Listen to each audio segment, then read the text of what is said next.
نہ سمجھ جائے، جیسے کہ آج کل لوگوں کے ذہن کو خراب کیا جا رہا ہے کہ قرآن حکیم میں یہ کہا جا رہا ہے کہ جہاں بھی کافروں کو پاؤ، مشرکین کو پاؤ، قتل کرو.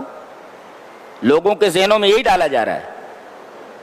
اصل میں یہ حکم ایک خاص وقت کے لیے ہے اور اس کا ایک خاص سبب ہے.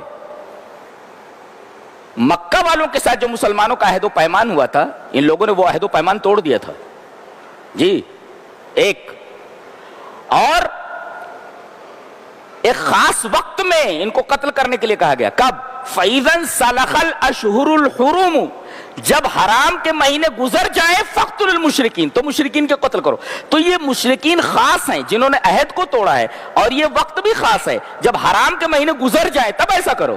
یہ ایک خاص سبب کی وجہ سے اور ایک خاص وقت کے لیے، نہ یہ کہ دنیا میں کہیں بھی مشرک نظر آئے، کوئی کافر نظر آئے تو مسلمان یہ کرے اس کو قتل کر دیں. ایسا کہاں ہے؟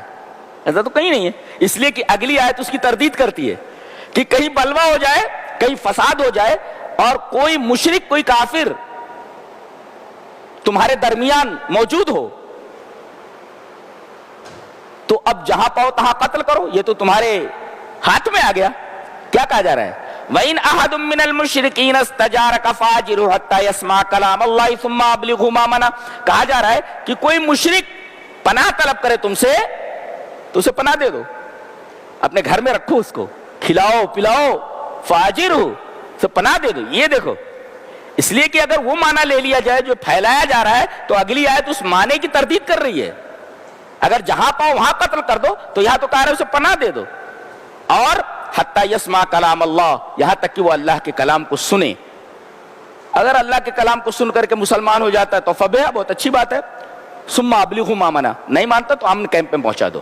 امان کے ساتھ جہاں امن کیمپ ہے وہاں لے جا کر کے پہنچا دو. دیکھو، اسے تکلیف دینے کی اجازت نہیں ہے. اچھا، یہاں کلام اللہ کو سننے کی بات کہی گئی ہے. جہاں ٹھہراؤ وہاں قرآن حکیم پڑھا جاتا ہو. ایک مفسر نے بہت اچھا لکھا ہے کہ ہدایت کا سب سے بڑا سبب اور ہدایت کا سب سے بڑا ذریعہ قرآن حکیم ہے. اللہ، تبھی تو کہا گیا کہ اس کو اپنے پاس رکھو، کھلاؤ پلاؤ، اور تاکہ وہ قرآن سنے. قرآن سننے سے اسے ہدایت مل سکتی ہے. دیکھو، اس کا مطلب سب سے بہترین ہدایت کا ذریعہ قرآن حکیم ہے. اور جیسے مسلمانوں کے لیے ویسا غیر مسلموں کے لیے بھی ہے.